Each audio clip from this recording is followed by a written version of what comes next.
दोस्त होना भी जरूरी है। यार राहुल, कैसे हो? चलो कहीं घूमने चलते हैं।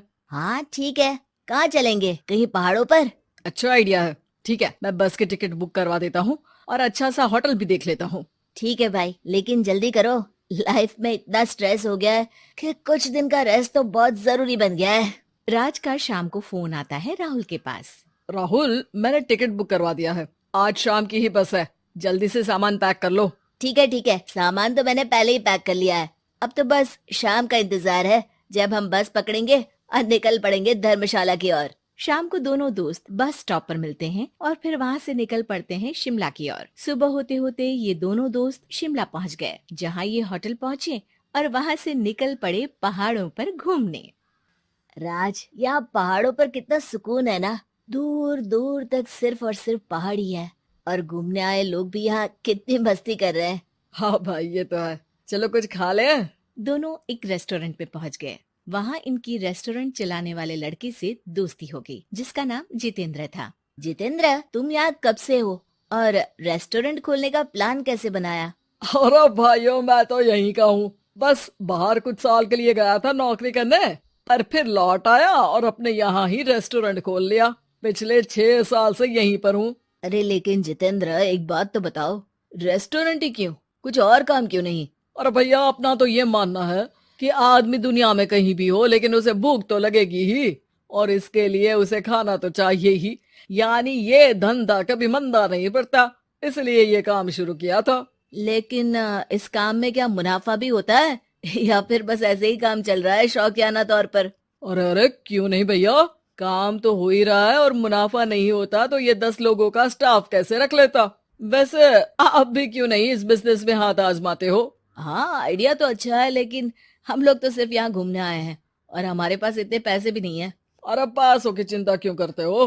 सिर्फ 5 लाख रुपए लगा कर भी आप काम शुरू कर सकते हो। अच्छा, वो कैसे? अरे आप रेस्टोरेंट में मेरे पार्टनर बन जाइए। जो मुनाफा होगा वो आधा आधा बांट लेंगे। राज को ये सुनकर अच्छा तो लगा, लेकिन राहुल को इस ऑफर में कुछ दिक्कत लगी। उसने कोने में ले जाकर राज को समझाना शुरू किया। अरे राज, पागल मत बन। हम सिर्फ यहाँ घूमने आए हैं, ये ऑफर के चक्कर में क्यों पड़ रहे हो? कुछ काम शुरू ही करना होगा तो दिल्ली में शुरू करेंगे, यहाँ शिमला में क्यों? अरे बेवकूफ, दिल्ली में 5 लाख रुपए में कौन सा काम शुरू करेंगे? यहाँ शिमला में इतने कम पैसों में काम शुरू कर लेंगे और 1 साल में मुनाफा लेकर वापस भी चले जाएंगे। ओहो, अरे भाई, तुम्हें जो करना है करो, लेकिन मैं इस बिजनेस में तुम्हारा साथ नहीं दे सकता। याद रखो, हम यहाँ सिर्फ घूमने आए हैं, कोई बिजनेस करने नहीं। और इस जितेंद्र पर वैसे भी मुझे ज्यादा भरोसा नहीं हो रहा है। अरे तुम्हारी यही तो दिक्कत है, तुम्हें किसी पर भी भरोसा नहीं होता, लेकिन मुझे तो है। मुझे पता है कि इतने कम पैसों में मुझे जितेंद्र अपना बिजनेस पार्टनर बना रहा है। अरे लेकिन क्या गारंटी है कि पैसे लेने के बाद जितेंद्र तुम्हें बेवकूफ नहीं बनाएगा? अरे मुझे तो है, मैं कुछ नहीं जानता। मुझे सिर्फ ये पता है कि जितेंद्र मेरे बारे में ज्यादा ना जानते हुए भी मुझ पर कितना भरोसा कर रहा है। मुझे तो लग रहा है कि इसके पीछे उसकी मंशा ठीक नहीं है। बाकी तुम्हें जो ठीक लगे वो करो। मैं तो आज शाम की ही बस से वापस जा रहा हूँ। ठीक है, तुम चले जाओ, लेकिन याद रखना कि आज के बाद मुझसे कभी बात करने की कोशिश मत करना। राहुल गुस्से में वहाँ से चला जाता है। दूसरी ओर राज और जितेंद्र साथ में मिलकर काम करने लगे। राज ने अपने घर से 5 लाख रुपए ये कहकर लिए कि जल्द ही वो 2 गुने पैसे कमाकर 6 महीनों में लौटा देगा। कुछ दिनों बाद, भाई जितेंद्र, तुमने 5 लाख रुपए तो ले लिया है, लेकिन काम में बहुत तेजी नहीं दिख रही है। अरे भाई, काम में थोड़ा समय लगता है, चिंता मत करो यार। हाँ वो तो ठीक है, लेकिन मेरे पैसों का तो कुछ हिसाब दो। कहाँ लगाया तुमने? अरे बड़े आए पैसों का हिसाब मांगने वाले। वो तो शुक्र मनाओ कि इतने कम पैसों में मैंने तुम्हें काम पर रख लिया है। क्या कहा? तुमने मुझे काम पर रखा है? अरे मैं तो तुम्हारा बिजनेस पार्टनर हूँ। बड़ा आया पार्टनर बनने वाला। औकात देखिए अपनी, 5 लाख में रेस्टोरेंट खरीद लिया है क्या? ऐसा है तो मेरे पैसे वापस करो, मुझे तुम्हारे साथ काम नहीं करना है। अरे पैसे कैसे, वो सब तो काम में लग गए।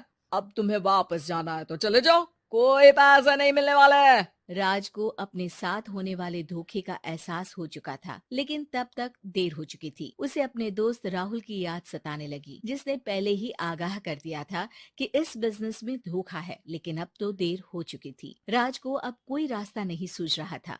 जितेंद्र भाई, मेरे पैसे वापस कर दो ताकि मैं लौट जाऊं। मुझे अब तुम्हारे साथ कोई काम नहीं करना भाई। ये सुनते ही जितेंद्र अपने कुछ साथियों के साथ राज पर टूट पड़ा और उसकी जमकर पिटाई कर दी। राज बेहोश हो चुका था। जब उसने आंख खोली तो उसे अपने सामने पूरा परिवार, पुराना दोस्त राहुल भी दिखा। सभी को देखकर राज की आंख में आंसू आ गए। राहुल, मुझे माफ कर दो। अगर समय रहते मैं तुम्हारी बात मान लेता तो आज शायद ये दिन ना देखना पड़ता।